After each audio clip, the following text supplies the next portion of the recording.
Hi, this is Kanaka. My guest today was recently elected as the 89th president of CIMA, the Chartered Institute of Management Accountants, the world's largest body of professional management accountants. Melanie Kanaka is the first Sri Lankan, Asian, and non-British woman to be elected CIMA president. She is a Fulbright scholar and has a wealth of experience in corporate finance and development banking, and is currently head of finance and administration with the World Bank in her native Sri Lanka. It is my deepest pleasure today to have Melanie Kanaka on the show. Melanie, welcome. Thank you, Kanaka. Welcome to Canada. Welcome to ATN. Thank you. It's a pleasure to be here. I don't know whether you've been to Canada before, but whether you have or you haven't, what are your thoughts about our fair city? I have been to Canada before. This is probably my fourth visit. But each time I come here, I learn something new about this place. And what I picked up in my most recent visit is the wonderful way that diversity is embraced in this city. You see the smiles on the faces of all the immigrants here. And wherever you go, whether it's a sporting event, whether it is in the parks, whether it is in the shopping malls, you find the people from diverse backgrounds, diverse countries, always with a smile on their face and a sense of satisfaction. Wonderful. Now, you know, many of your predecessors, former SEMA presidents, global presidents, as you are, have been on the show. They have been coming here for many, many years. Right. You may be aware of that. So for many years we've been doing that. And so because of that, we know that when they come here to Canada and appear on this show, it's shortly after their election, because it kind of happens in early June or something. That's correct. And so they come here in time for the SEMA Mayor's Trophy cricket match. And so we go to the game, and then they come here and we chat about things SEMA, about both SEMA globally and SEMA locally. But this year, you're coming here this year, first Sri Lankan, the first Asian and non-British person to be elected SEMA president. In addition to all of that, it's extremely special for a couple of reasons that come to my mind. And the first one is because nobody has come for the last couple of years because of the pandemic, right? So that's one. And secondly, this is a very, very special year in the life of SEMA Canada. Absolutely. It is their 50th anniversary. Absolutely. So that's really very special. So in addition to you coming, like all the other presidents, your first trip right after election, you get to come abroad and you know, spend a week or whatever and enjoy yourself. This is very special. Nobody has come for 2 years. The world is still, you know, engulfed to a large extent by the pandemic. And now we've got SEMA Canada in their 50th anniversary celebration. So let me ask you then directly, how have you enjoyed your stay here relative to the 50th anniversary celebrations? Oh, it's been fabulous. I got off the plane, and within a matter of 3 hours, I was at the cricket grounds. I had the good fortune of meeting Your Worship Mayor John Tory at the games. They were all in casual attire, and so was I, just sporting a sports jacket and a pair of pants. And it was an amazing event. Now, you said they were in casual attire. I thought that Mayor Tory was in cricket gear. Absolutely. You're spot on correct there, in cricket gear. In fact, he was holding the cricket bat. And there are visuals also taken with him and me both holding the cricket bat. He's a left-handed stroke player, I think. I think so too, but I'm not too sure whether he actually understood the game. But he certainly took part in the game. And he was game for anything. He understands enough of it. He's been around the game on SEMA. He understands enough of it. Right. And you recognize the diversity of the teams that took part. Absolutely. The diversity of teams is the thing that actually resonated with me, particularly because in my year of office, one of the themes of my presidential platform is diversity, equity, and inclusion. I embody that, being a female from Asia and a non-British person. So that was very close to my heart. And then to see the people, the spectators, the players, everyone around there, just totally immersed in diversity. And not only diversity, they had the happy faces, the happy smiles on their faces, and they truly embraced equity and inclusion. It was a wonderful day for you. Oh, then, it wasn't was a fabulous day. How about the gala? You had a big gala, I understand. Yes, of course. We had the gala. That was fabulous. We actually had to recognize our volunteer leaders in SEMA. The whole SEMA agenda here in Toronto and in Canada is run by total volunteers, volunteer members who have taken the responsibility on themselves to actually be the champions and the guiders of the new people who come in, and to help SEMA members find themselves on their feet as they move into a new country. How about if I were to ask you, what are a couple of very special memories that you'll be taking back with you from visiting here for the 50th anniversary celebrations? A couple of things that stand out, maybe some of the people you met, anything? Yes, so for me, I think what stands out is the passion of the people. Mm-hmm. The passion, the commitment, and the drive of this body of volunteer leaders and volunteer members who are driving the profession forward. Mm-hmm. What I also reflect very strongly is the community in Toronto, particularly at the cricket match, the community and the comradeship and the whole ethos of having so many people from different countries. And they've all come together just to have fun, just to enjoy themselves, as the lovely blazing sun of Toronto's summer was upon them. So I thought that was a brilliant experience. SEMA, management accountants all over the world doing their professional duties, wonderful work in business, industry, commerce, leading the world, managing all of this. And SEMA Canada, the guys here in SEMA Canada, they're no exception. They're doing what they need to do there. But in addition to all of that, SEMA Canada, and we certainly know them here in Toronto, in the GTA and around the country, they also give back. They contribute in a big way to the community in which they live. Donations, charities, they support all kinds of organizations, and they're very well known for promoting grassroots cricket. And hence we talked about this SEMA Mayor's Trophy cricket match and so on. Now cricket has expanded in the Ontario schools and so on. So SEMA Canada, they give back a whole lot to the community. I want to talk a little bit about your impressions from now as SEMA president, or what you knew before. I mean, you've served SEMA for over 3 years now. You've had all kinds of positions. Your impressions now that you've been here about the kind of work that the SEMA Canada boys do. See, I think Kanaka, they do a huge amount of work, and what is nice is that they relate to the people in their early years in life. They actually relate to the school kids through this cricket program. In fact, I was fortunate enough to meet the team when they brought the team to Sri Lanka pre-COVID, and they did a cricket tour around the country in Sri Lanka. I mean, that was the extent of closeness that this group had with the school kids who are playing cricket. So what strikes me most is that they are a body of people who get close to the people, when the kids, when they are so young. In fact, I met a school kid who's now a young accountant and gone into the workforce very recently. And he was reflecting back, it's so good to be here at the cricket match because I was here as a school kid. As a little boy, yes. And I'm here now as a young adult. What a wonderful way to serve the community. Yes. To see someone walk through that journey. Excellent work, the way SEMA Canada and the members here give back to the community. We do have to take a short break now. We'll come back and we'll chat a little bit more about some of the other things that you do.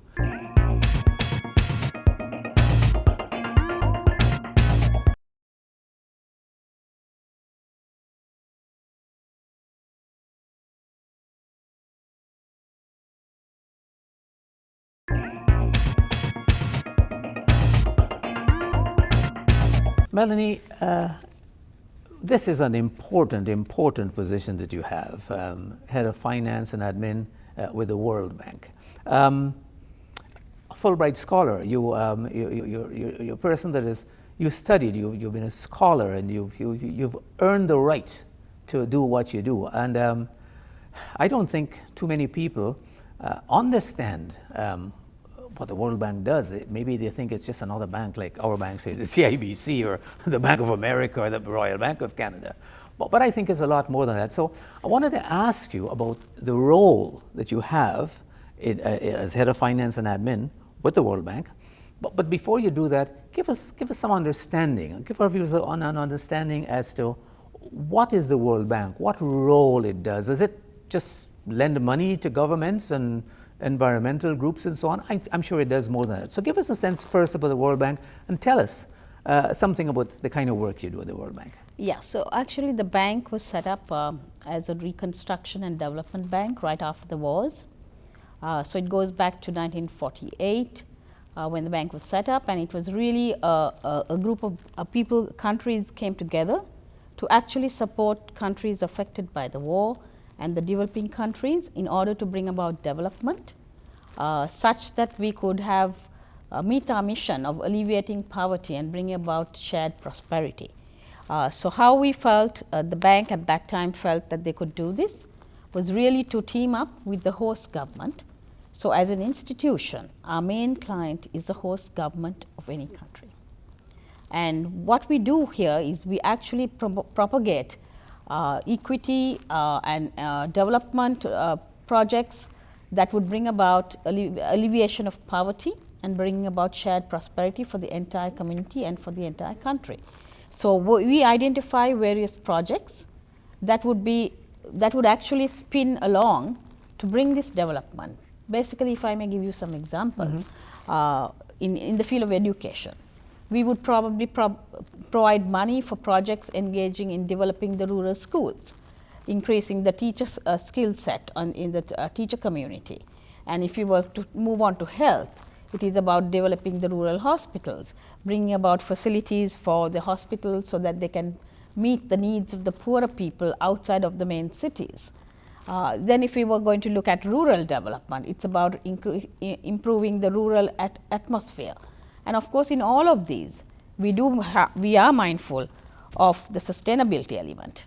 So things like environmental, social, and governance pieces form part of that project.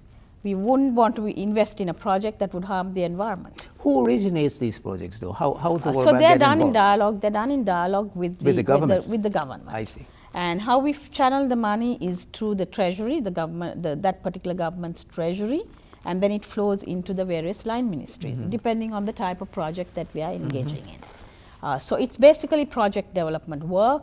It's having a connection with the host government. We do not lend to the private sector, or we do not lend to private entities. It's basically channeled to the government so that the government's agenda is taken into focus.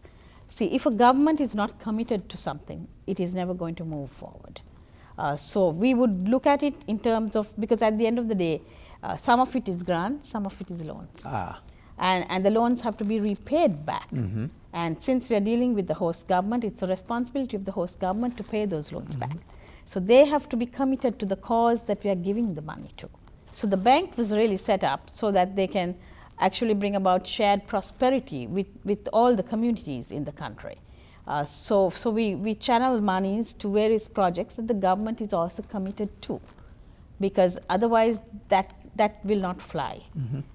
So that's the way we do that. So getting on to a little bit of the work I do, I lead the finance function of the bank.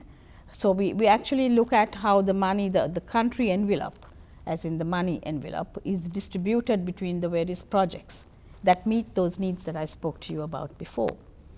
So my role as the lead of finance is really to make sure that the monies every year when the budget envelope is given for the country, that they are adequately channeled and adequately allocated to those specific projects. Then as the project rolls on, we actually look at assessing how the project is faring. What are the outcomes? Have they been met? What are the value systems that they are encompassing, whether things like the environment is looked at, whether the social element is looked at, whether it is harming the environment or not. You're kind of like a little watchdog in that sense. Well, kind of, but then there are, it's not that I'm the watchdog, but the system itself is created in a way that the watchdogs are there from both sides, from the bank side, which guides them, and obviously from the project management units under the ministries, the various line ministries. So what happens then? I mean, you're based in Sri Lanka, and your responsibility includes Sri Lanka and the Maldives.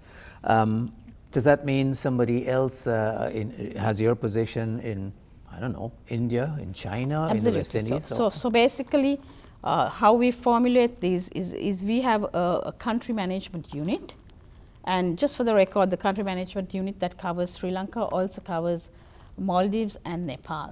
So I look after that whole unit as well. That unit as well. Likewise, I do have a counterpart who looks after India. India being a large country, a bigger country, it's a single country. Likewise, there is another counterpart who looks after Bangladesh and Pakistan and Afghanistan. And we all form what is called the South Asia unit. So basically, if you take the map of the world, the World Bank has divided it into various areas. So you have the South Asia unit, you have the Middle East and North Africa unit, you have the Africa unit. So, and then within those, the countries have their own country management units, and monies are channeled that way, such that at the end of the day, the ethos or the thinking is that we can, by what we do in each of these regions, we can try to alleviate poverty, and bring about shared prosperity globally. Please stay with us. We'll be right back after this break with my guest, Melanie Kanaka, the president of CIMA, the Chartered Institute of Management Accountants.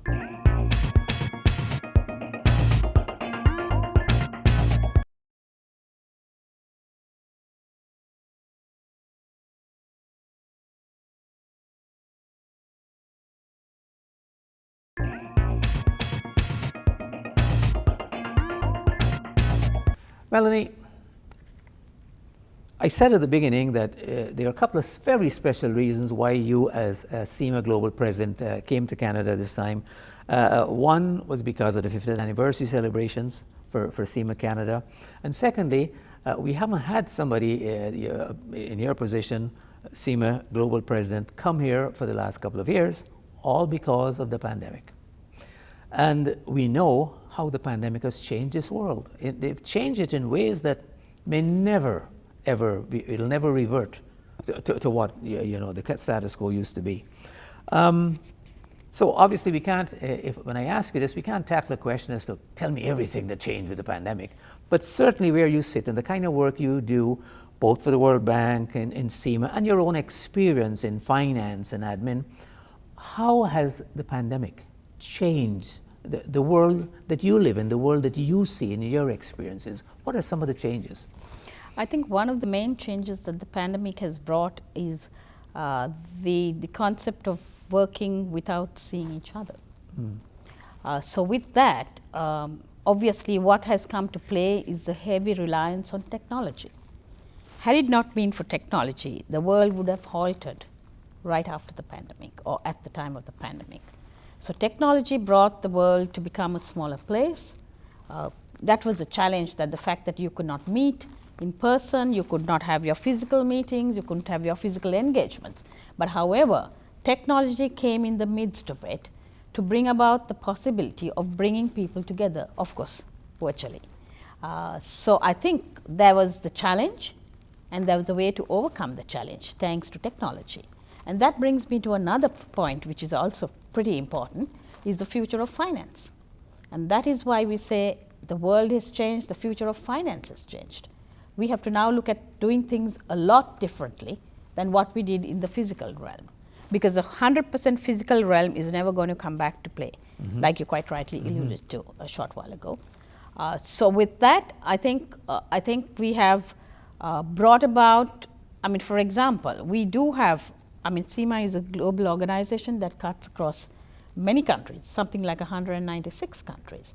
We've got representations from a number of those countries, from the entire spectrum of the world, sitting on our global council and even on our association board.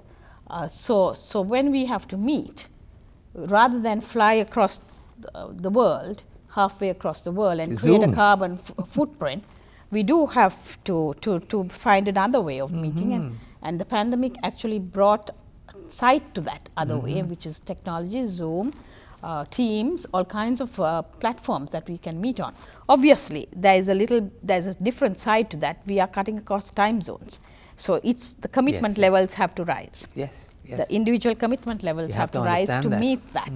Because whilst it might be 9 o'clock in the morning for somebody sitting in the US, it'll probably be 2 a.m. for somebody else in another part of the world. But the work's getting done anyway. Exactly. It's so, albeit a little differently. We've got about a minute or two left, and I have to tell you, it's been a delightful half an hour chat with you. But I want to end on this note, and let me lead in this way. You come from Sri Lanka. Amongst all the other sports that's played there, cricket is really big. We play cricket in Canada as well. Of course, outside of the cricketing world, a lot of people don't know that. There's a lot of women's cricket nowadays. Sure. But you never got into women's cricket while you were in Sri Lanka. Your passion is swimming. You swam all your life, and you still do swim. So much so you were a competitive swimmer, all during your childhood years and so on. You swum in national trials and all of that. And you must have done very well. You also, as I said in my intro, you're a Fulbright scholar. No mean feat. That means you're spot on. And Fulbright scholarship took you to Atlanta in the United States to complete your MBA, Emory University, I believe. That's right. And while you were there, about that time, the 1996 Olympics in Atlanta came about. And you, because of your swimming, you played an extreme role in that. So I want you to kind of combine for me in the last minute or so that we have your Fulbright stay there in addition to participating in the Olympics and being an official at swimming. So how it goes is that my passion has always been water sports. So I took to it very early in my young age, and then I became a competitive swimmer. But my love for sports never died down. So when I got the opportunity to go on Fulbright and I landed in Atlanta, and when I knew the Olympic Games was just in the next year, from the year I graduated, and they were calling for interviews for people to volunteer as officials. So I went and put in my papers, and I insisted that I meet that interview, because I knew if I'd just got the chance to interview, I would be soaked up into that environment. And I like that word. You soaked up when we talking about water sports. Exactly. So with that, I got the chance to be an official at the Olympic Games, and so it was really my passion for sport more than my passion for swimming. But obviously, being a competitive swimmer, I wanted to be a part of the Olympics. So obviously, I'm grateful to the Fulbright program for having brought me to Atlanta, and the timing was just perfect. I couldn't have asked for a better timing. So I guess you have to be in the correct place at the correct time to meet those. Well, wonderful. It's been a golden moment, a golden half an hour with you. I want to thank you for coming in, Melanie, and spending the time with us. We are happy that you came, and continued success in this next year as SEMA president globally, and also in your work with the World Bank in Sri Lanka. Thanks very much for coming. Thank you so much, Ken. Thank you very much for having me on the show. It's been a delight to talk to you. For the Asian Television Network, this is Kenti Kan.